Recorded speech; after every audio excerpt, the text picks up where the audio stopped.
Hello friends, in today's lecture I am going to discuss with you unit number 3 from physical chemistry, that is the phase equilibrium. Point number 1 in my discussion, that is the most important short question, that is what is phase rule. So the Gibbs give the mathematical expression as well the statement of the phase rule. If you remember the mathematical expression, then on the basis of that you can easily write down the expression, the statement of the Gibbs phase rule. Here that is P plus F is equal to C plus 2, okay, or you can say that F is equal to C plus 2 minus P.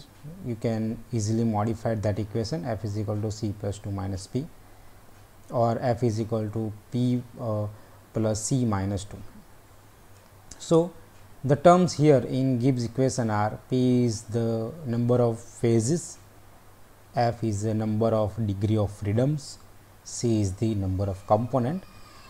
In this lecture I am also discuss these three terms with you: what is phase, what is degree of freedom, and what is the number of components. So here P is the number of phase, F is the number of degree of freedom, and C is number of component. As I told you, that is in the system, it is in equilibrium. That equation does not involve the mass, okay, and that is in phase, that it has no influence on the state of equilibrium. Now, so what will be the statement of the Gibbs phase rule? So for any heterogeneous system that is in equilibrium, so that point is important, a 2-mark statement is there. The question is like this: give the mathematical expression and also the statement of Gibbs phase rule in 2 marks. So on the basis of that, the heterogeneous, in a heterogeneous system that is in equilibrium, the number of degree of freedom plus number of phases is equal to number of component plus 2. Okay, so as I told you earlier, if you remember this mathematical expression, on the basis of that you can easily write down this statement. એટલે અહીંયા statement યાદ રાખવાની જરૂર નથી. તમે જો આ mathematical expression યાદ રાખશો તો એના ઉપરથી જ આપણે ગિબ્સ ફેઝ રૂલનું સ્ટેટમેન્ટ પણ આપણે લખી શકીશું. બરાબર છે?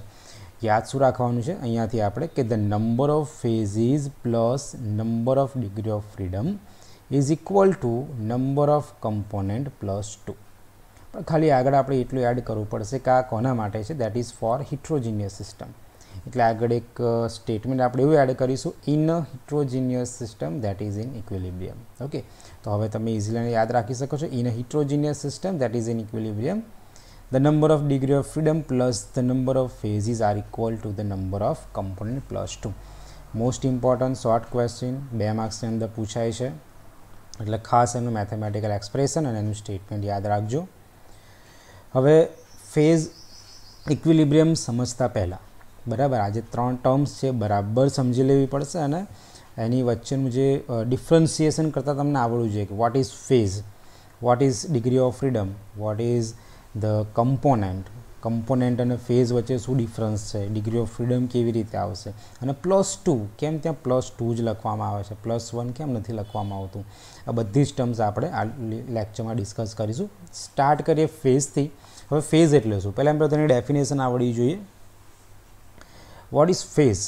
ડેફિનેશન એને આપેલી છે: in a homogeneous system that is the physically distinct mechanically separable parts. Okay, કોઈ પણ હિટ્રોજેનિયસ સિસ્ટમ જ્યારે આપણે કન્સિડર કરીશું તેમાં ફેઝ એટલે શું તેને ડિફાઇન કરવા માટે એ ફેઝની 3 કેરેક્ટરિસ્ટિક હોવી જોઈએ. કઈ 3 કેરેક્ટરિસ્ટિક? તો કે કોઈ પણ હિટ્રોજેનિયસ સિસ્ટમ કે જે ઇક્વિલિબ્રિયમમાં છે. હવે જો આ સ્ટેટમેન્ટ આગળ પણ આપણે આપેલું છે, બરાબર છે, આગળના સ્ટેટમેન્ટમાં આપણે આનો પણ યુઝ કરેલો હતો, ધ હિટ્રોજેનિયસ સિસ્ટમ ઇન ઇક્વિલિબ્રિયમ. તો અહીંયા પણ એ આપણે યુઝ કરીએ છીએ.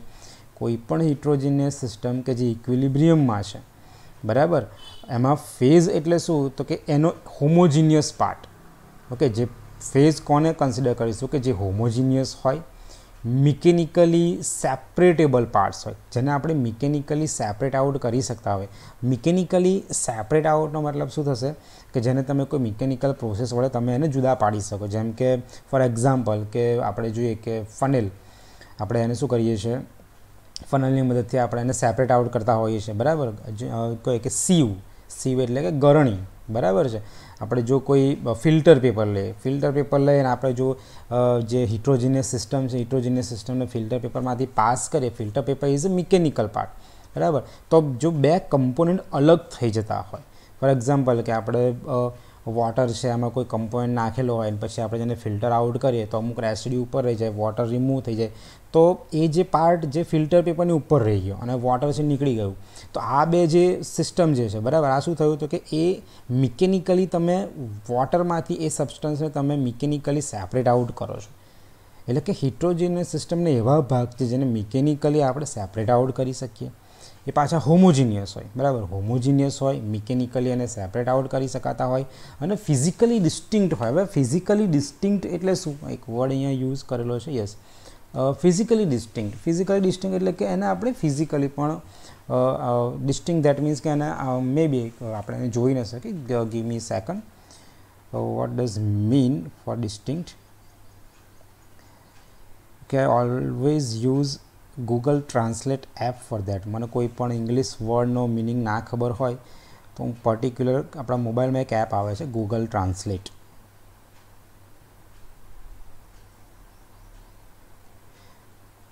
ગૂગલ ટ્રાન્સલેટમાં તમે ગૂગલ ટ્રાન્સલેટમાં તમે જોઈ શકો છો, મેં વર્ડ લખ્યો છે ડિસ્ટિંક્ટ, તમે જોઈ શકશો એમાં મોબાઈલની અંદર.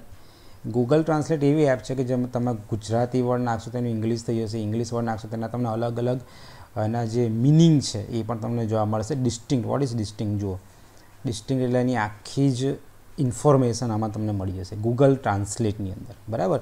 યુઝ કરી શકો તમે, સારી એપ છે. ડિસ્ટિંક્ટનો મતલબ થાય અલગ. ઓકે, ફિઝિકલી તમે એને શું કરી શકો? અલગ પાડી શકો, ભિન્ન, જુદું તારવી શકો. એટલે આ ત્રણ વર્ડ હોવા જોઈએ. કોઈ પણ હિટ્રોજીનિયસ સિસ્ટમ કે જેની અંદર એવા પાર્ટ્સ કે જે હોમોજીનિયસ હોય, ફિઝિકલી આપણે એને જુદા પાડી શકતા હોય. ફોર એક્ઝામ્પલ સોલિડ લિક્વિડ, બરાબર છે, લિક્વિડ ગેસ, સોલિડ ગેસ. તો આ એવા પાર્ટ છે જેને આપણે ફિઝિકલી જોઈ શકીએ. હા, ફિઝિકલી અને તમે સેપરેટ આઉટ, ડિસ્ટિંક્ટ, અલગ તારવી શકો છો. તો ફિઝિકલી ડિસ્ટિંક્ટ હોય, મિકેનિકલી તમે એને જુદા પાડી શકતા હોય, સેપરેટ કરી શકતા હોય, તો જ એને શું કહેવાય? ફેઝ કહેવાય, બરાબર. આટલા મુદ્દા યાદ રાખવા પડશે. આની ડેફિનેશન છે. તો હવે ડેફિનેશન તમે ઇઝીલી સમજી ગયા હશો. What is a phase? તમને જો પૂછે કે ફેઝ એટલે શું, તો ફેઝ તમે એક્સપ્લેન કરી શકો કે હિટ્રોજીનિયસ સિસ્ટમ કે જે ઇક્વિલિબ્રિયમમાં છે એ સિસ્ટમને એવા ભાગ જે હોમોજીનિયસ છે, જેને ફિઝિકલી ડિસ્ટિંક્ટ, જુદા તારવી શકાય છે, અને મિકેનિકલી તમે એને અલગ કરી શકો છો. ત્રણ વર્ડ યાદ રાખવા પડશે: હોમોજીનિયસ, ફિઝિકલી ડિસ્ટિંક્ટ અને મિકેનિકલી સેપરેટેબલ. એવા પાર્ટને કહેવાય છે ફેઝ. થોડાક એના એક્ઝામ્પલ લઈને સમજીએ એટલે વધારે ખ્યાલ આવશે. ધારો કે આપણને એક સિસ્ટમ આપેલી હોય, in a system that consisting, look at here, ice, water and vapour, બરાબર. ધારો કે આપણે પાણી બેસ્ટ એક્ઝામ્પલ છે. One component system. ફરી સમજાવીશ કમ્પોનન્ટ શું છે. પણ પાણીના ત્રણ અલગ અલગ પ્રકાર તમે જોયેલા હશે. જો આઈસ ફોર્મમાં હોય, સોલિડ એટલે કે આઈસ, બરાબર. આપણે ડ્રિંક કરીએ છીએ, પીવાના યુઝ માટે લઈએ છીએ, દેટ ઇઝ એને લિક્વિડ સ્ટેટ, બરાબર. અને ગરમ કરીને જેની બાસ બને એને આપણે કહે છે વેપર સ્ટેટ. ત્રણમાં છે કોણ? H2O molecules, H2O. પણ એના ત્રણ ફિઝિકલ સ્ટેટ અલગ અલગ છે, બરાબર છે. Ice that is in solid form, water is in a liquid form, and એની બાસ્પ that is in a vapour form, બરાબર છે. તો એ જે પર્ટિક્યુલર છે, in a system consisting of ice, water and vapour, there are 3 phases, 3 phase છે. Ice એટલે સોલિડ ફેઝ, વોટર એટલે લિક્વિડ ફેઝ, અને વેપર એટલે કે એની ત્રીજી ફેઝ આવશે, સ્ટીમ છે એની વેપર ફેઝ આવશે, બરાબર છે. Ice solid phase, water liquid phase અને વેપર છે ગેસિયસ ફેઝ. આ 3 ફેઝ હશે. જો આ શું થયું? Physically distinct. એક મુદ્દો આપણે ડિસ્કસ કર્યો કે ફિઝિકલી ડિસ્ટિંક્ટ છે, મિકેનિકલી સેપરેટ આઉટ કરી શકાય છે, બરાબર, અને હોમોજીનિયસ પણ છે. તો એને કહેવાશે 3 ફેઝ સિસ્ટમ. વોટર શું છે? 3 ફેઝ સિસ્ટમનું એક્ઝામ્પલ છે. Each phase is in homogeneous itself, can be separated from the other phases by mechanical methods also, બરાબર. એને વોટર સિસ્ટમ કહેવાય છે. તમે પાણીની અંદર બરફ નાખેલો હોય ને તમે એને ફિલ્ટર આઉટ કરો તો બરફના જે બ્લોક્સ છે ઉપર જે પાણી નીકળી જશે, that is called mechanical separation. તમે એને ઇઝીલી મિકેનિકલી સેપરેટ આઉટ પણ કરી શકો છો. તો આ બરાબર સમજજો. આઈસ, વોટર અને વેપર શા માટે એક્ઝામ્પલ આપ્યું છે કે સોલિડ, લિક્વિડ ને ગેસ. જ્યારે પણ તમને કોઈ પણ સિસ્ટમ આપી હોય એની અંદર સોલિડ, લિક્વિડ અને ગેસ લખેલું હોય તો મેજોરિટી કેસમાં શું થશે કે સોલિડ, લિક્વિડ અને ગેસ છે એટલે કે 3 ફેઝ છે. તો તમને પૂછે કે how many phases are there, તો આપણો આન્સર હશે 3 phase system. Solid phase, liquid phase અને vapour phase, gaseous phase. Okay, અમુક એની અંદર એવા પણ એક્ઝામ્પલ આવશે કે જેની અંદર 2 સોલિડ હોય કે પછી 2 લિક્વિડ હોય તો એને આપણે 2 ફેઝની જગ્યાએ આપણે શું કહે છે સિંગલ ફેઝ કહીશું. એ પણ આગળ એક્ઝામ્પલ આવશે, જોઈએ આપણે. ઓકે, કોઈ એવી રિએક્શન આપી હોય કે જેની અંદર બધા જ ગેસીસ હોય. For example N2 + H2 gives 3 moles of ammonia gas. Haber process છે. N2 + 2 3 moles of H2 gives 2 moles of ammonia. તો એમાં N2 છે ગેસિયસ ફોર્મમાં છે, H2 પણ ગેસિયસ ફોર્મમાં છે અને એમોનિયા પણ ગેસિયસ ફોર્મમાં છે. તો જ્યારે 3 ગેસ હોય, 3 ગેસ ઇન અ સેન્સ, જ્યારે કોઈ પણ રિએક્શનની અંદર, કોઈ પણ હિટ્રોજિનિયસ સિસ્ટમની અંદર જ્યારે બધા જ કમ્પોનન્ટ, બધા જ સબસ્ટન્સ ગેસિયસ ફેઝમાં હોય, ખાસ યાદ રાખજો, બધા જ જ્યારે ગેસિયસ ફેઝમાં હોય તો ગેસને આપણે ફિઝિકલી ડિસ્ટિંક્ટ નથી કરી શકતા, મિકેનિકલી સેપરેટ આઉટ નથી કરી શકતા. એ ભેગા થઈને હોમોજીનિયસ એવા બની જાય છે કે એને સેપરેટ આઉટ ન કરી શકાય. ઇન દેટ કેસ જેટલા પણ ગેસીસ હોય તો એને હંમેશા આપણે 1 ફેઝ સિસ્ટમ તરીકે કન્સિડર કરીએ છીએ. યાદ રાખજો, જ્યારે ગેસીસ હોય, ફક્ત ગેસીસ હોય તો એ સિસ્ટમને કહેવાય 1 ફેઝ સિસ્ટમ. ઓકે, એમસીક્યુમાં આને યુઝ કરી શકાય. ઓકે, હવે લિક્વિડની વાત કરી લઈએ.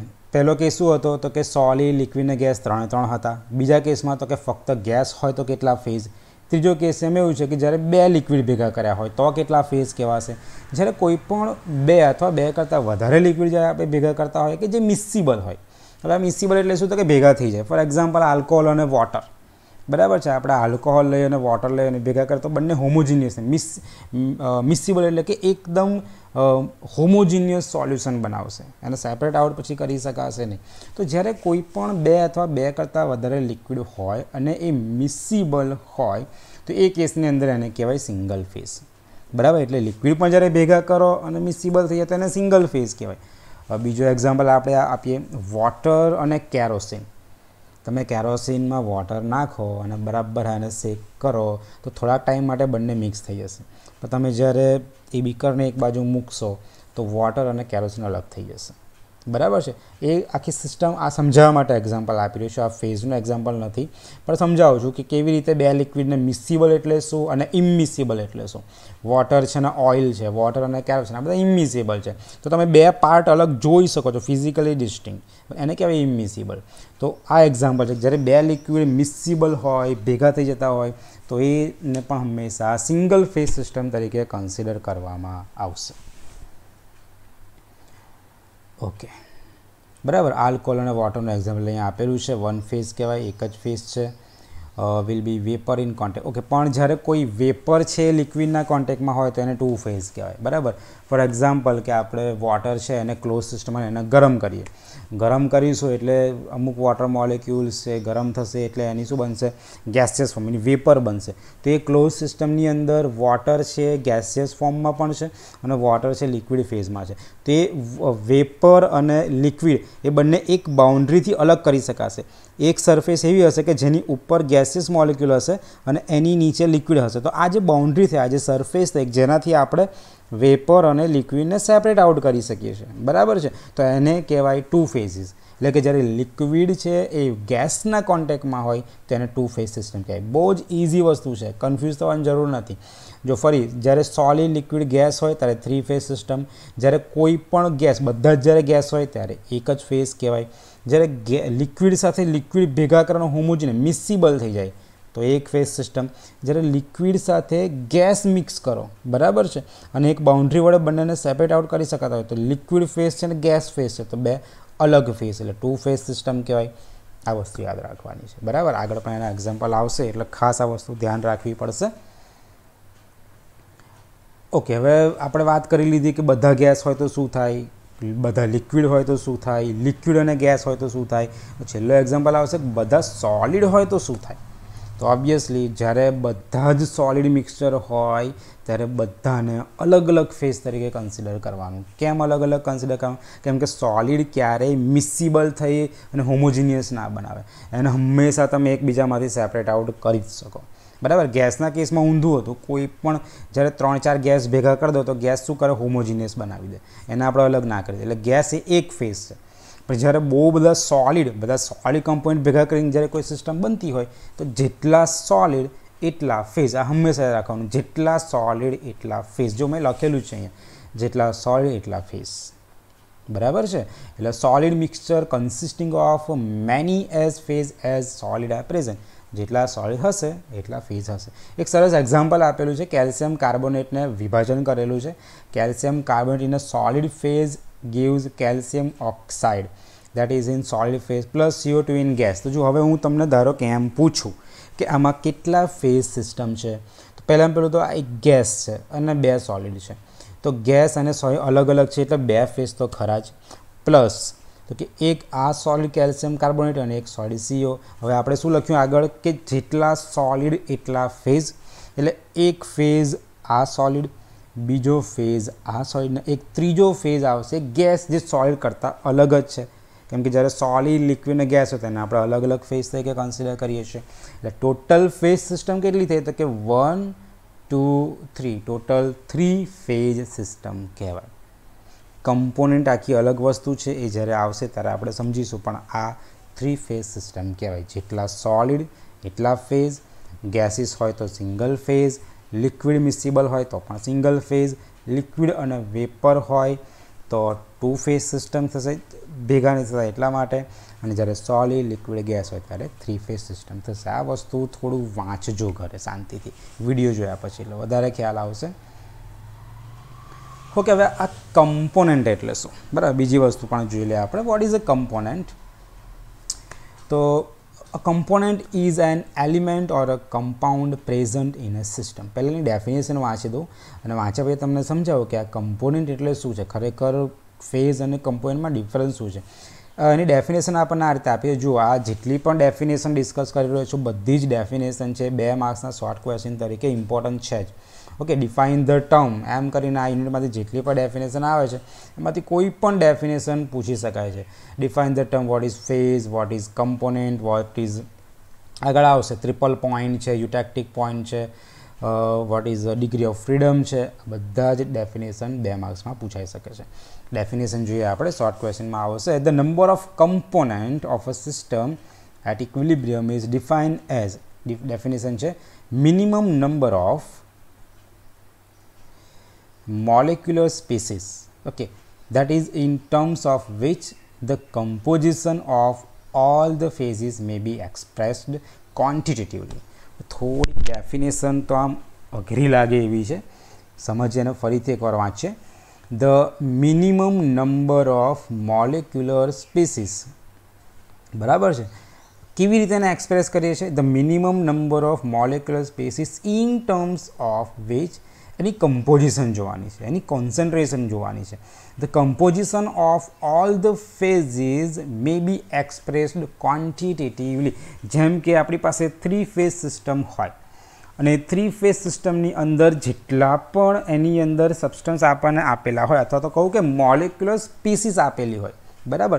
तो ये दरेक मॉलिक्युलर स्पीसीज ने क्वॉन्टिटेटिवली आपणे एक्सप्रेस करी सकवा जोईए। देट मीन्स कि एने क्वॉन्टिटेटिवली तमे बीजा फेज करता अलग करी सको तो एने कम्पोनेंट कहेवाय। एक सरस एक्जाम्पल आपू तमने, वॉटर, बराबर। धारो के आपणी पासे एक क्लोज सिस्टमनी अंदर मारी पासे वॉटरना 3 मॉलिक्युलर स्पीसीज प्रेजेंट है। देट मीन्स कि वॉटर लिक्विड फॉर्म में, वॉटर गैसियस फॉर्म में एटले कि एनी वेपर, અને વોટર સોલિડ ફોર્મ એટલે કે આઈસ। એટલે હવે જો મારી પાસે ક્લોઝ સિસ્ટમ છે, એની અંદર મારી પાસે પાણી પણ છે એટલે કે લિક્વિડ છે, મારી પાસે વેપર પણ છે અને મારી પાસે આઈસ ક્યુબ પણ છે। તો હવે તમને જો એવો ક્વેશ્ચન પૂછવામાં આવે કે how many phases are there, તો according to definition of phase તમે કહેશો કે એક સોલિડ છે, એક ગેસ છે અને એક લિક્વિડ છે, તો 3 ફેઝ છે। પણ હવે એવું પૂછવામાં આવે કે કમ્પોનન્ટ કેટલા છે, तो एनो आंसर शू हशे, वॉट इज कम्पोनेंट। तो कम्पोनेंटनी डेफिनेशन एवुं कहे छे कि आ 3 फेजनी अंदर, बराबर, लिक्विड, वेपर अने सॉलिड, आ 3 फेजनी अंदर जे मॉलिक्युलर स्पीसीज प्रेजेंट छे, बराबर, ए मॉलिक्युलर स्पीसीजनी कंपोजिशन अलग होवी जोईए, एने क्वॉन्टिटेटिवली एक्सप्रेस करी सकता होवा जोईए।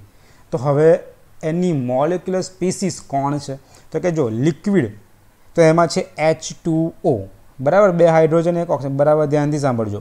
વોટર H2O છે, વેપર તો કે એમાં પણ H2O છે, અને આઈસ તો કે એમાં પણ H2O છે.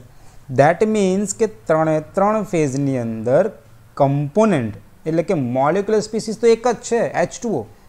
આમાં પણ H2O છે લિક્વિડમાં, વેપરમાં પણ H2O છે, H2Oના મોલેક્યુલ્સ છે, આઈસમાં પણ H2Oના મોલેક્યુલ. ડિફરન્સ શું છે કે એમના વચ્ચેનું જે ઇન્ટરમોલેક્યુલર ફોર્સીસ છે એ જ ડિફરન્સ છે.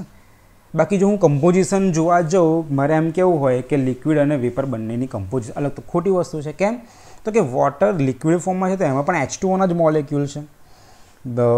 ગેસિયસ ફોર્મમાં તો કે એમાં પણ H2Oના જ મોલેક્યુલ્સ ભેગા થયા છે, અને આઈસમાં પણ H2Oના મોલેક્યુલ ભેગા થયા. દેટ મીન્સ કે જ્યારે મોલેક્યુલર સ્પીસીસ સેમ હોય, હવે સાંભળજો, મોલેક્યુલર સ્પીસીસ સેમ હોય તો એને વન કમ્પોનન્ટ સિસ્ટમ કહેવાય. એટલે વોટર એ વન કમ્પોનન્ટ 3 ફેઝ સિસ્ટમ છે. ફેઝ અલગ છે, એ હવે તમને ખ્યાલ આવી ગયો છે કે એક સોલિડ છે, લિક્વિડ છે ને ગેસ છે, એટલે 3 ફેઝ સિસ્ટમ. પણ જ્યારે કમ્પોનન્ટ પૂછે છે ને ત્યારે એનું કમ્પોઝિશન જોવાનું, એમાં મોલેક્યુલર સ્પીસીસ કોણ છે ને એ જોવાનું. 3માં H2O છે, એટલે કે કમ્પોઝિશન તો એક જ છે, H2Oના જ બનેલા છે. H2Oના બનેલા છે તો એક જ કમ્પોનન્ટ કહેવાય, એને કહેવાય વન કમ્પોનન્ટ સિસ્ટમ. જો આ વસ્તુ મગજમાં વોટરનું એક્ઝામ્પલ એને બરાબર ફિટ કરી લેશો તો આવનારા એક્ઝામ્પલની અંદર તમે ઇઝીલી ફાઇન્ડ આઉટ કરી શકશો કે કમ્પોનન્ટ કેટલા છે અને એની અંદર ફેઝ કેટલા છે. બરાબર, અમુક એવી રિએક્શન્સ આવશે કે જે રિએક્શન પાછળની કેમિસ્ટ્રી આપણને ખબર ના હોય તો કદાચ આપણે કમ્પોનન્ટ ઓળખવામાં ખોટા પડીએ. બરાબર છે, એટલે એવા પણ અમુક મિસેલિનિયસ એક્ઝામ્પલ છે, એ પણ હું તમને સમજાવીશ કે આ કેસમાં આ રીતે ધ્યાન રાખવું પડે. That is cold component. હવે તમને ખ્યાલ આવી ગયો હશે એના વિશે. ઓકે, અમુક એક્ઝામ્પલ છે ને એ પણ ડિસ્કસ કરી લે. The water system, that is ice, water and vapor, 3 phase system, but it is water system is a one component system. Why? Because each phase is essentially a different physical form of the same chemical compound present, that is by H2O. ત્રણમાં એક જ chemical compound present છે H2O, એટલે one component system થશે. પણ એના પછીની જે આપણને રિએક્શન આપેલી છે, consider the dissociation of the calcium carbonate by heat, CaCO3, heat, calcium oxide અને CO2. તો હમણાં આપણે સમજાયું કે આ સોલિડ ફોર્મમાં છે, આ પણ સોલિડ ફોર્મમાં છે અને આ ગેસ ફોર્મમાં. તો જેટલા સોલિડ એટલા ફેઝ, એટલે એક ફેઝ આ, બીજો ફેઝ આ, અને આ ગેસિયસ ફોર્મમાં તો ત્રીજો ફેઝ આ, એટલે કે 3 ફેઝ. આ પણ 3 ફેઝ સિસ્ટમ છે. પણ જ્યારે કમ્પોનન્ટની વાત કરીએ, how many component R there, તો આ રીતે જોવા જઈએ તો 3નું કમ્પોઝિશન અલગ અલગ છે. જો CO2 એક કાર્બન ને 2 ઓક્સિજન, એટલે કે એનું કમ્પોઝિશન અલગ છે. એક કેલ્શિયમ 1 ઓક્સિજન, તો કે એનું પણ કમ્પોઝિશન અલગ છે. એક કેલ્શિયમ 1 કાર્બન 3 ઓક્સિજન, આનું પણ કમ્પોઝિશન અલગ છે. દેટ મીન્સ કે આ 3 ફેઝ 3 કમ્પોનન્ટ સિસ્ટમ કહેવાય. જો આ રીતે જોવા જઈએ તો 3 ફેઝ 3 કમ્પોનન્ટ સિસ્ટમ કહેવાય. પણ આ 3 ફેઝ 3 કમ્પોનન્ટ સિસ્ટમ નથી, આ 3 ફેઝ 2 કમ્પોનન્ટ સિસ્ટમ છે. હવે તમને એવું થાય કે આ તો ફર્સ્ટ સાઇડથી જોવા જઈએ તો 3 કમ્પોનન્ટ સિસ્ટમ છે, તો પછી તમે આને 2 કમ્પોનન્ટ સિસ્ટમ કેમ કહો છો? એની પાછળનું કારણ શું? તો એની પાછળનું કારણ સમજવા માટે આ વસ્તુ સમજવી પડશે કે આ રિએક્શન જે છે that is called dissociation of calcium carbonate. Dissociation of calcium કાર્બોનેટની અંદર જે કાર્બન ડાયોક્સાઇડ ગેસ છૂટો પડે છે, લિબરેટ થાય છે, એ અલગ કમ્પોઝિશનમાં રહેતો નથી, પણ એ શું કરે છે, એક કેલ્શિયમ ઓક્સાઇડ સાથે કમ્બાઈન થઈ અને એક અલગ કમ્પાઉન્ડ બનાવશે, જેને કહેવાય કેલ્શિયમ ઓક્સાઇડ અને CO2, એક એનું અલગ કમ્પાઉન્ડ બનાવશે. એ જ CO2 છે કેલ્શિયમ કાર્બોનેટ સાથે પણ કમ્બાઈન થઈને એક અલગ બનાવે છે. જુઓ અહીંયા આપેલું છે આપણને, કેલ્શિયમ કાર્બોનેટની જે રિએક્શન છે એની અંદર કેલ્શિયમ ઓક્સાઇડ CaCO3 અને CO2 છે, બોન્ડિંગ થાય છે. CO2 છે તો CaCO3 અને COનું બોન્ડિંગ છે. દેટ મીન્સ કે આખી રિએક્શનની અંદર CO2નું અલગ મોલેક્યુલર કમ્પોઝિશન આપણને જોવા મળતું નથી. પણ આપણને કમ્પોઝિશન કોનું જોવા મળે? તો આપણને 2 કમ્પોઝિશન જોવા મળે છે, main 2 composition, calcium oxide CO2 composition અને CaCO3 અને CO2નું કમ્પોઝિશન. દેટ મીન્સ કે પ્રેક્ટિકલી આની અંદર 2 કમ્પોઝિશન જોવા મળે છે, calcium oxide CO2, calcium carbonate અને CO2, અને બે જ કમ્પોઝિશન ક્વોન્ટિટેટિવલી આપણે એક્સપ્રેસ કરી શકીએ છીએ. અને એટલા માટે આ ટુ કમ્પોનન્ટ સિસ્ટમ કહેવાય છે, બરાબર. એટલે મેં તમને હમણાં જ કીધું કે અમુક રિએક્શન આપણને ખ્યાલ હોવી જોઈએ, બરાબર. જ્યારે CaO અને CO2 આપણે લઈશું ત્યારે પણ ટુ કમ્પોનન્ટ સિસ્ટમ થશે. પછી આપણને સમજાવ્યું છે કે CaCO3 અને CO2 છે એઝ અ કમ્પોનન્ટ લઈએ તો જે થર્ડ જે છે એની કોન્સન્ટ્રેશન 0 થઈ જશે, કમ્પોઝિશન 0 થઈ જશે, બરાબર. એક બીજો એક્ઝામ્પલ આપણને NH4Cl નો પણ આપેલો છે. આપણે આ જ વસ્તુ પ્રૂવ કરવા માટે આપેલું છે કે dissociation of ammonium chloride that is NH4Cl. હવે NH4Cl જે છે એ આપણને શું આપે છે તો કે એમોનિયા અને HCl, બરાબર. તો ક્લોઝ વેસલમાં જ્યારે આપણે એને લઈએ છીએ that is an equilibrium which produce the ammonia and hydrochloric acid. Okay, that system is consider as a one component system. હવે ખરેખર આ વન કમ્પોનન્ટ સિસ્ટમ છે તો કે કેમ વન કમ્પોનન્ટ સિસ્ટમ છે? એનું કારણ શું? કમ્પોઝિશન. ઓકે, બરાબર. ફેઝ જો તમને પૂછે કે how many phases are there, તો આપણે એને કહી શકીએ કે it is two phase system. કેમ ટુ ફેઝ સિસ્ટમ? તો કે NH4Cl સોલિડમાંથી NH4Cl gaseous form, that means કે એક સોલિડ છે ને ગેસ છે, એટલે ટુ ફેઝ સિસ્ટમ થશે, બરાબર. પણ કમ્પોનન્ટ જ્યારે તમને પૂછે તો કેટલા કમ્પોનન્ટ થશે? તો કે તમે એવું કહેશો કે એમોનિયા અને HCl બંનેની કમ્પોઝિશન તો અલગ અલગ છે. એક HCl છે, એક એમોનિયા છે, એમોનિયા ગેસીયસ ફોર્મમાં છે, HCl લિક્વિડ ફોર્મમાં છે. તો પછી જ્યારે NH4Clમાંથી એમોનિયા અને HCl બનતા હોય તો 1, 2 અને 3 કમ્પોનન્ટ થવા જોઈએ. કમ્પોઝિશન અલગ છે પણ એવું થતું નથી. કેમ? એમોનિયા ગેસીયસ ફોર્મમાં છે, HClમાં ડિઝોલ્વ થઈ જાય છે, બરાબર. અને એનું કન્વર્ઝન શેમાં થઈ જાય છે? NH4Cl ગેસમાં. દેટ મીન્સ કે એક ક્લોઝ વેસલની અંદર NH4Cl સોલિડ અને NH4Cl જે ગેસિયસ સિસ્ટમ છે, બરાબર, એનું ફેઝ 2 છે. NH4Cl સોલિડ, NH4Cl ગેસ, બરાબર. એટલે કે ફેઝ 2 છે પણ બંનેની કમ્પોઝિશનમાં કોણ છે? NH4Cl જ છે. જો સોલિડ ફોર્મમાં NH4Cl છે અને ગેસ ફોર્મમાં પણ NH4Cl છે. વોટરવાળું યાદ કરો, લિક્વિડ હોય, ગેસ હોય કે વેપર હોય, ત્રણે તેમાં H2 ને H2 જ હતું. 3 ફેઝ 1 કમ્પોનન્ટ સિસ્ટમ છે. તો અહીંયા પણ એવું છે, 2 ફેઝ છે પણ કમ્પોઝિશન સરખી છે. બંનેમાં છે તો NH4Cl જ. ઓકે, આ રીતે એને બાયફર્ગેટ કરી શકતા નથી આપણે. એને એમોનિયા અને HCl ક્લોઝ વેસલમાં જુદા નથી હોતા, ભેગા હોય છે અને ગેસિયસ ફોર્મમાં હોય છે. એટલા માટે 2 ફેઝ અને 1 કમ્પોનન્ટ સિસ્ટમ થશે. ખાસ વસ્તુ યાદ રાખજો, કમ્પોઝિશન સમજજો. ફેઝ અને કમ્પોનન્ટ એકબીજા કરતાં અલગ અલગ વસ્તુ છે. હવે આ જ વસ્તુને થોડુંક મોડિફાઈડ કરેલું છે કે ધારો કે આપણે આ જે ક્લોઝ વેસલ છે એની અંદર જો સ્મોલ એમાઉન્ટ, બરાબર, તમે જો એમોનિયાનો સ્મોલ એમાઉન્ટ એડ કરો કે HClનું એક્સેસ એમાઉન્ટ એડ કરો તો શું થશે? તો કમ્પોનન્ટ બદલાશે. કેમ કમ્પોનન્ટ બદલાશે? તો કે એક એક્ઝામ્પલ તમને એવું આપું કે સોલિડ ફેઝ છે ને ગેસિયસ ફેઝ, બરાબર.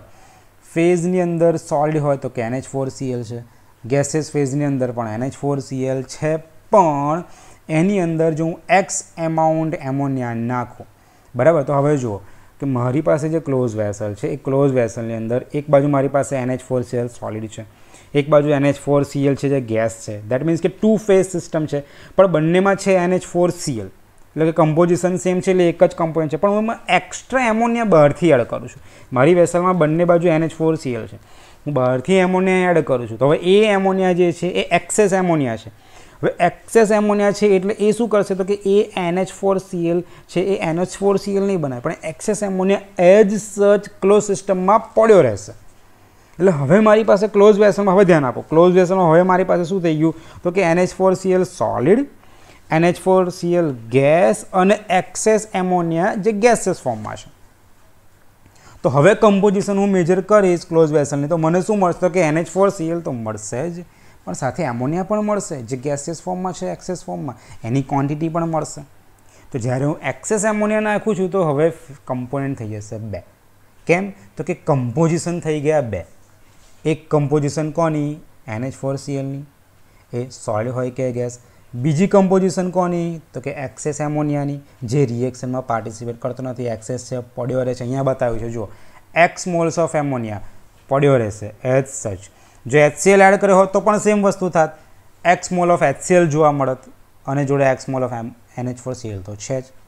તો આ રિએક્શન એવી છે, આ આપણને રિએક્શન શું બતાવે છે, શાનું એક્ઝામ્પલ છે તો કે કોઈ પણ 1 કમ્પોનન્ટ સિસ્ટમની અંદર જો બહારથી એક્સેસ મોલેક્યુલર સ્પીસીસ એડ કરવામાં આવે કે જે રિએક્શનમાં પાર્ટિસિપેટ નથી કરતી તો એ કમ્પોનન્ટની સંખ્યા વધારશે. જેમ કે અહીંયા 1 કમ્પોનન્ટ સિસ્ટમ હતી પણ મેં એમોનિયા નાખ્યો, મેં HCl નાખું છું તો એક કમ્પોનન્ટ વધે છે. કેમ? તો એ કમ્પોઝિશન બદલાય છે એટલા માટે. એક્ઝામ્પલ્સ છે બધા, શાંતિથી સાંભળશો તમે અને વાંચશો એકવાર, યાદ રહેશે કે આ વસ્તુ આપણે આ રીતે પ્રૂફ કરી શકીએ. બરાબર છે. તો આ થશે કમ્પોનન્ટની વાત. હવે ડિગ્રી ઓફ ફ્રીડમ અથવા જેને આપણે કહીએ છીએ વેરિયન્સ, ડિગ્રી ઓફ ફ્રીડમ અથવા તો વેરિયન્સ ઓફ ધ સિસ્ટમ એટલે શું? Generally the degree of freedom or variance of a system is defined as the least number. Okay, what is the degree of freedom? The least number of variable factors like temperature, pressure and the concentration. Okay, number of degree of freedom માં તમારે હંમેશા યાદ રાખવાનું કે આપણી પાસે 3 factors છે.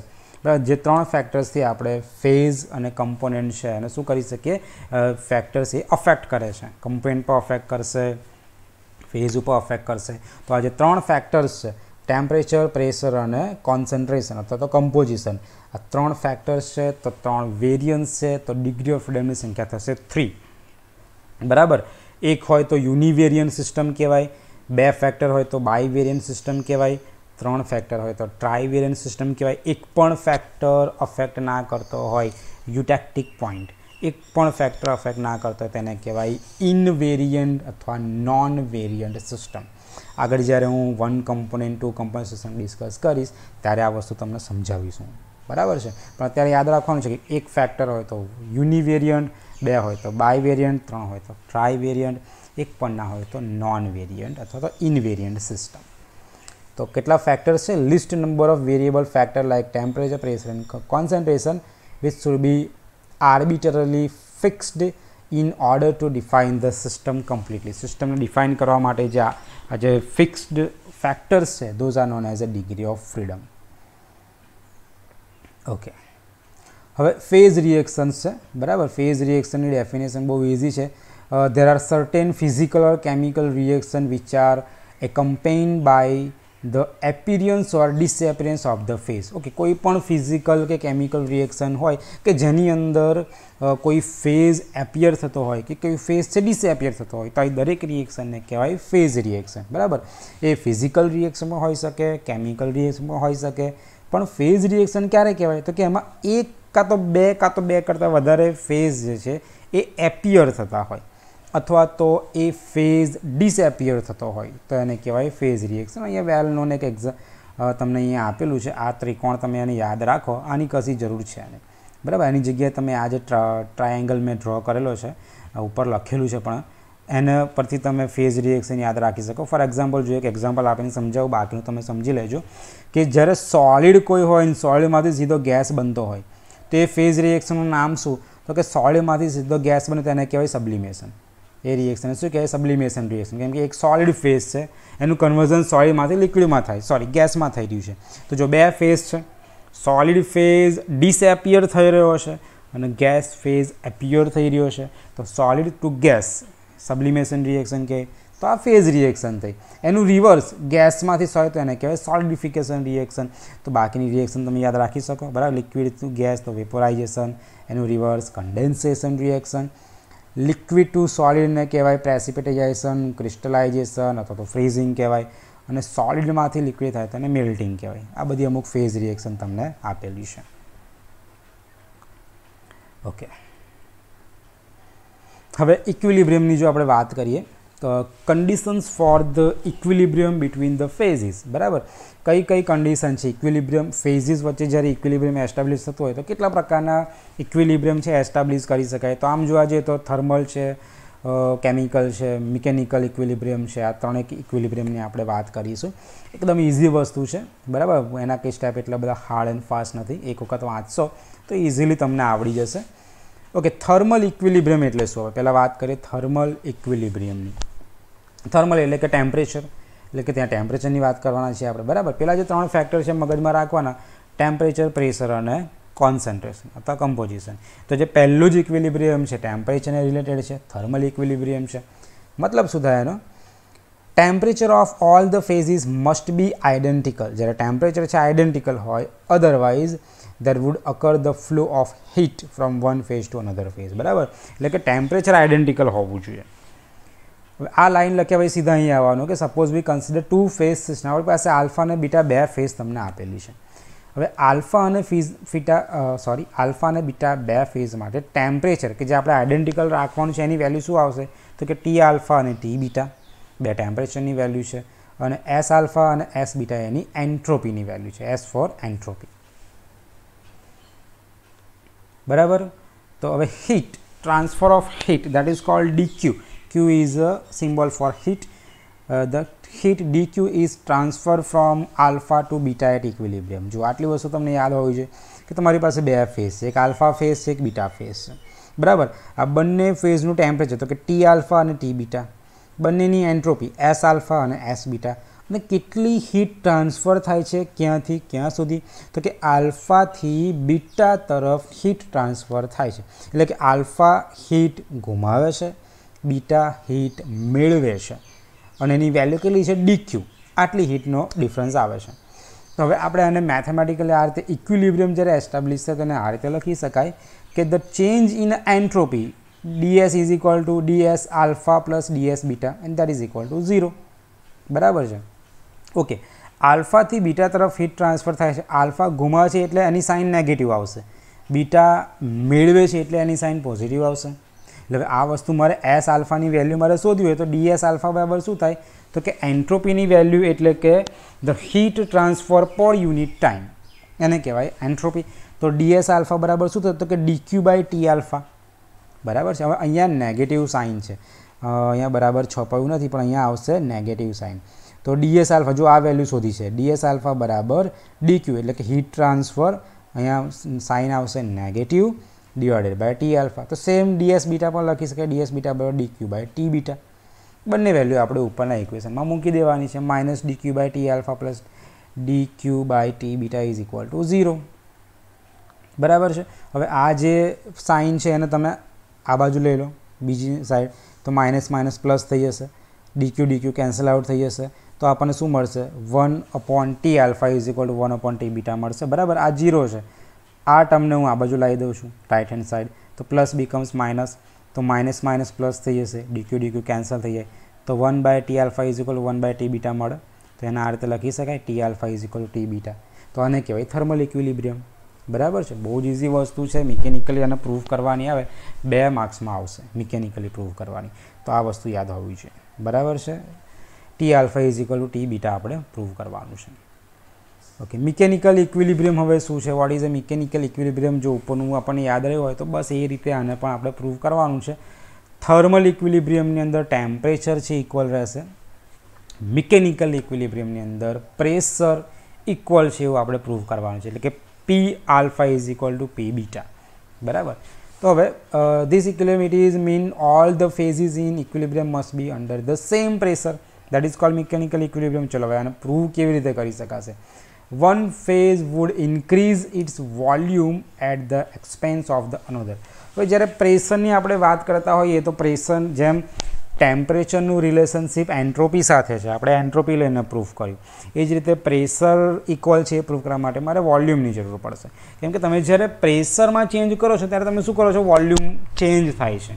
Volume change નથી પણ વોલ્યુમ ચેન્જ થાય છે. તમે જ્યારે કોઈ ગેસિયસ સિસ્ટમને પ્રેશરાઇઝ કરો તો શું થશે? તો કે ગેસિયસ મોલિક્યુલ કોમ્પ્રેસ થશે. કોમ્પ્રેસ થાય એટલે નજીક આવે તો એ લિક્વિડ બનશે, વધારે પ્રેશરાઇઝ કરો તો લિક્વિડમાંથી ગેસ સોલિડ બની જશે. એટલે શું થાય છે કે એક સિસ્ટમ શું કરે છે? જ્યારે એનું વોલ્યુમ ઇન્ક્રીઝ કરે છે ત્યારે બીજું છે એનું વોલ્યુમ ડિક્રીઝ થાય છે. બરાબર છે. Suppose expansion in a volume is ડીવી. ધારો કે હીટ ટ્રાન્સફર ડીક્યુ છે તો વોલ્યુમ ટ્રાન્સફર શું આવશે? ડીવી. That is change in volume. તો કે વોલ્યુમ ટ્રાન્સફર ડીવી લઈએ આપણે. આલ્ફા ફેઝ છે એક્સપાન્સ થાય છે. બરાબર. ફરીથી આલ્ફા અને બીટા બે ફેઝ આપણી પાસે છે. આલ્ફા ફેઝનું એક્સપાન્શન થાય છે, બીટા ફેઝ છે કોમ્પ્રેસ થાય છે. એ શું કરે? બીટા ફેઝનું વાપરે છે, કોમ્પ્રેસ કરે છે, અને આલ્ફા ફેઝ એક્સપાન્સ થાય છે એટ અ કોન્સ્ટન્ટ ટેમ્પરેચર. તો આપણી પાસે ઇક્વેશન એવું છે, ડીએ ઇઝ, આને કહેવાય છે Helmholtz free energy equation. D a is equal to d a alpha d a beta is equal to 0. બરાબર છે. હવે ડી એ આલ્ફા બરાબર શું થાય તો કે ડી એ આલ્ફા બરાબર P alpha into DV and D A beta is equal to P beta into DV. હવે આ જે છે એક્સપાન્શન છે એટલે એની સાઇન પ્લસ છે, આ છે કોમ્પ્રેશન છે એનું વોલ્યુમ ઘટી રહ્યું છે એટલે અહીંયા નેગેટિવ સાઇન છે. આ વસ્તુ યાદ રાખવાની. આ શું છે પ્રેશર, આ છે ચેન્જ ઇન વોલ્યુમ. તો ડી એ આલ્ફાની વેલ્યુ છે પી આલ્ફા ડીવી અને ડી એ બીટાની વેલ્યુ છે પી બીટા ડીવી. આ નેગેટિવ સાઇન છે, positive. Put the values here, બંને વેલ્યુ ઉપર મૂકી દો. આગળની જેમ સેમ પી આલ્ફા પી બીટા રહેશે, ડીવી ડીવી કેન્સલ આઉટ થઈ જશે, માઇનસ માઇનસ પ્લસ થઈ જશે. તો આપણને શું મળશે P alpha is equal to P beta. એટલે કે નાની નાની ટર્મ્સ આપેલી છે એ ટર્મ્સને યોગ્ય જગ્યાએ યુટિલાઇઝ કરતાં આપણને આવડવું જોઈએ. 2 માર્ક્સની અંદર થર્મલ ઇક્વિલિબ્રિયમ કે મિકેનિકલ ઇક્વિલિબ્રિયમ, કેમિકલ ઇક્વિલિબ્રિયમ પૂછાય તો આપણે લખી શકીએ એ રીતની તૈયારી કરવાની. લોંગ ક્વેશ્ચનમાં પણ ઘણી વખત પૂછી શકાય કે what are the condition for the equilibrium in a ફેઝિસ, તો 3 થિયરી આખી લખવી પડશે. ઓકે, કેમિકલ ઇક્વિલિબ્રિયમ હવે શું છે? What is the chemical equilibrium? તો કેમિકલ ઇક્વિલિબ્રિયમ માટે પહેલાં તો જે કેમિકલ પોટેન્શિયલ છે, કેમિકલ પોટેન્શિયલ ઓફ એની કમ્પોનન્ટ આઈ, કોઈ પણ ith કમ્પોનન્ટ લીધો છે, is same in all the phases. Okay, તો થર્મલની અંદર ટેમ્પરેચર સેમ છે એવું પ્રૂફ કર્યું, મિકેનિકલમાં પ્રેશર સેમ છે પ્રૂફ કર્યું, તો કેમિકલમાં આપણે પ્રૂફ કરીશું કેમિકલ પોટેન્શિયલ અથવા કમ્પોઝિશન અથવા તો કોન્સન્ટ્રેશન કેવી હશે? સેમ હશે. Mu, the value of chemical potential is mu is equal to same for alpha and beta. એના માટે મારે શેની જરૂર પડશે? તો let us consider the close system. As usual close સિસ્ટમની જરૂર પડશે. ફેઝ જે છે એમાં આલ્ફા બીટા ગેમા ફેઝિસ છે અને એના ટોટલ કમ્પોનન્ટની વેલ્યુ 1 2 અને 3 છે. બરાબર, આલ્ફા બીટા ગેમા કમ્પોનન્ટ 3 ઇક્વિલિબ્રિયમમાં છે એકબીજા સાથે. હવે ગિબ્સ ફ્રી એનર્જીનું ઇક્વેશન તમને યાદ છે, G is equal two F, that is the function of.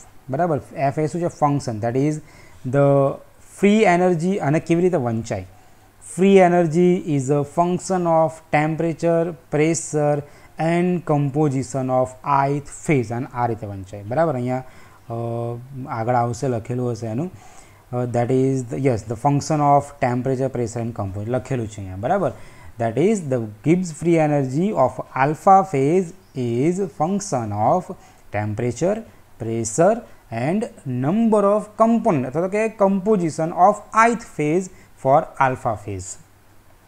તો આવું સેમ બીટા માટે પણ લખી શકાય, ગેમા માટે પણ લખી શકાય. એટલે જો આ બીજું છે બીટા માટે લખ્યું છે, ત્રીજું છે ગેમા માટેની, સેમ કોઈ પણ ફેઝ માટે લખીએ. પી અહીંયા પ્રેશર નથી, કોઈ પણ ફેઝ માટે લખી શકાય.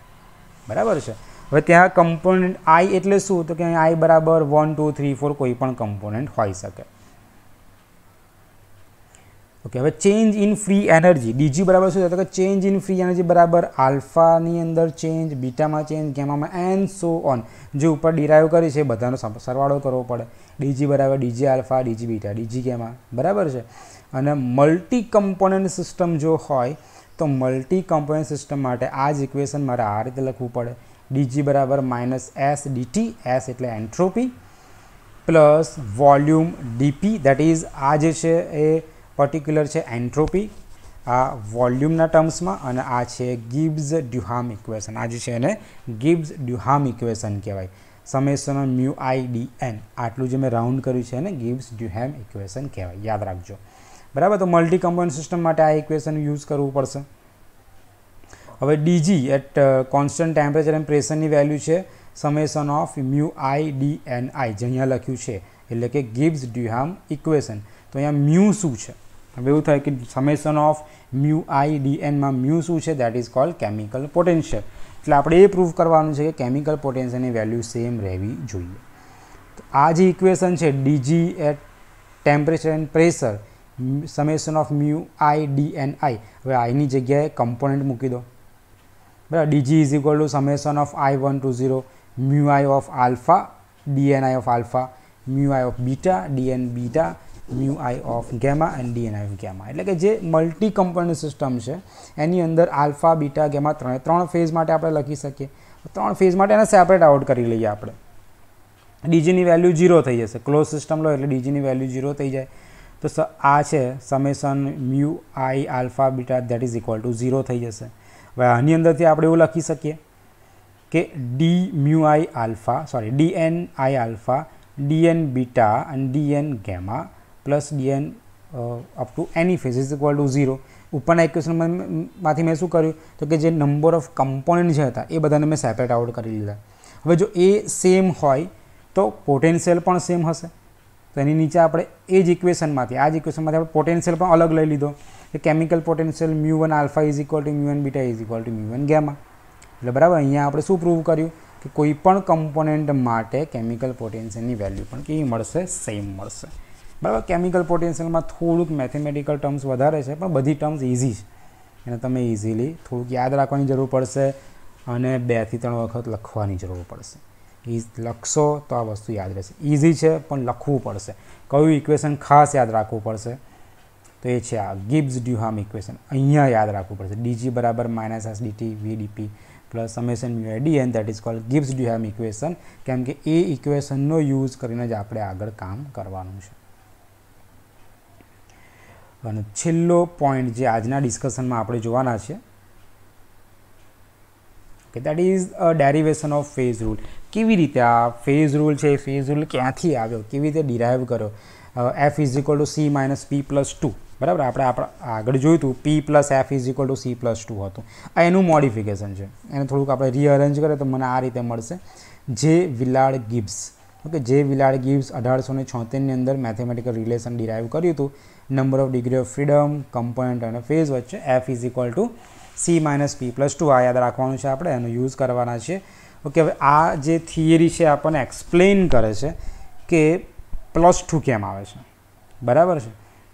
રીઝન અહીંયા આપેલું છે કે કોઈ પણ સિસ્ટમ જ્યારે આપણે કન્સિડર કરતા હોઈએ દેટ ઇઝ ધી સી કોઈ પણ સિસ્ટમ લઈએ જેમાં કમ્પોનન્ટની વેલ્યુ છે c. For example c component અંદર આપેલા હોય અને ડિસ્ટ્રીબ્યુટ થયેલા હોય બિટવીન p ફેઝ અને p ફેઝ વચ્ચે અને each phase contain all the component. જો દરેક ફેઝની અંદર કમ્પોનન્ટની વેલ્યુ હોય p ફેઝમાં તો ડિફાઇન કેવી રીતે થશે. Composition of each phase it is required to specify c-1. that is the concentration term. Hence the concentration of the remaining component will be defined by the difference. બરાબર. હવે આ જે પહેલી 3 લાઈન છે આપણને શું કહે છે કે તમે જ્યારે કોઈ પણ સિસ્ટમ કન્સિડર કરો કે જેની અંદર નંબર ઓફ કમ્પોનન્ટ ધારો કે છે c, કેપિટલ C, અને નંબર ઓફ ફેઝ ધારો કે આપેલા છે p, તો કોઈ પણ કોન્સન્ટ્રેશન ટર્મ્સ એ દરેક ફેઝ માટે એટલે ઈચ ફેઝ, બરાબર, દરેક ફેઝ છે c કમ્પોનન્ટ એની પાસે છે. તો મારે ધારો કે એક ફેઝની અંદર કમ્પોનન્ટની વેલ્યુ c છે તો બીજા ફેઝની અંદર કમ્પોનન્ટની વેલ્યુ કેટલી હશે દેટ ઇઝ ઓલ્સો c. તો એને મારે ડિફરન્શિએટ કરવું હોય કોન્સન્ટ્રેશન ટર્મ્સમાં તો એને કેવી રીતે સ્પેસિફાય કરી શકાય તો કે એક કમ્પોનન્ટ જે છે એ કમ્પોનન્ટમાંથી બીજા કમ્પોનન્ટનું ફેઝ છે તમારે માઇનસ કરવું પડે. એટલે એની વેલ્યુ શું આવે c-1. આ સ્પેસિફાય થઈ જશે કમ્પોઝિશન. બરાબર છે.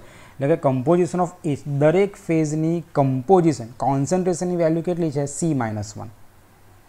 એટલે concentration of the remaining terms, બાકીની ટર્મ્સની કોન્સન્ટ્રેશન છે આપણે ફેઝમાંથી બાદ કરવું પડશે. તો ટોટલ વેલ્યુ આપણને કેટલી મળશે p ફેઝ છે એટલે કે એક ફેઝની કમ્પોઝિશનની વેલ્યુ કેટલી તો કે એક ફેઝની અંદર નંબર ઓફ ડિગ્રી ઓફ ફ્રીડમની વેલ્યુ કેટલી તો કે એનું phase multiply with the concentration એટલે કે ફેઝ ઇન્ટુ c-1. એટલે મને વેલ્યુ આ મળશે that is the p into c-1. તો આ જે વેલ્યુ આપણને મળે છે p c-1. હજી આની અંદર ફક્ત વાત કરીએ આપણે કમ્પોઝિશનની, કોન્સન્ટ્રેશનની. હજી આની અંદર 2 ફેક્ટર્સ રહ્યા, ટેમ્પરેચર અને પ્રેશર. બરાબર. આપણે આગળ નંબર ઓફ ડિગ્રી ઓફ ફ્રીડમમાં જોયું હતું કે 3 ફેક્ટર્સ છે, કમ્પોઝિશન એટલે કે કોન્સન્ટ્રેશન, ટેમ્પરેચર અને પ્રેશર. તો ફક્ત કમ્પોઝિશનની વાત કરતા હોઈએ તો કમ્પોઝિશનની વેલ્યુ મને મળે p ઇન્ટુ c-1. આટલી વેલ્યુ મળી કમ્પોઝિશનની p ઇન્ટુ c-1.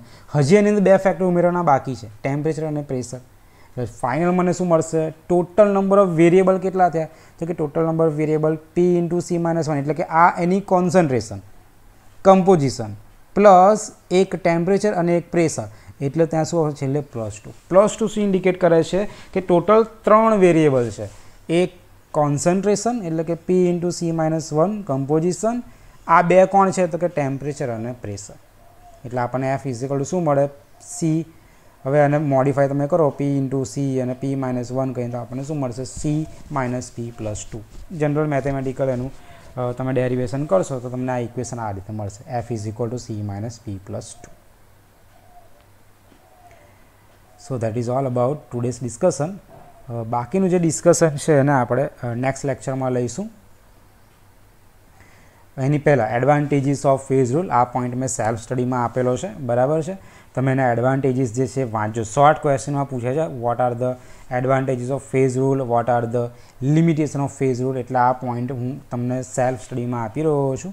એના પોઈન્ટ્સ મટીરિયલ મેં ઓલરેડી ગ્રુપમાં મૂકેલું છે, મટીરિયલ જુઓ, ડિસ્કશન. ઓકે, કોમેન્ટ બોક્સની અંદર તમારા જે પણ ડિસ્કશન હોય તમે મને પૂછી શકો કે સર આ જેનું એડવાન્ટેજ છે ખ્યાલ નથી આવતો, આ લિમિટેશન ખબર નથી પડી, તો હું આવતા લેક્ચરમાં એને તમારી સાથે ડિસ્કસ કરીશ. ઓકે, લિમિટેશન અને એના એડવાન્ટેજીસ છે, ખાસ વાંચજો. 2 માર્ક્સની અંદર ક્વેશ્ચન પૂછાઈ શકે. નેક્સ્ટ લેક્ચરની અંદર હું તમારી સાથે ડિસ્કસ કરીશ 1 component system and 2 component system. Okay, 1 કમ્પોનન્ટમાં આવશે વોટર અને સલ્ફર.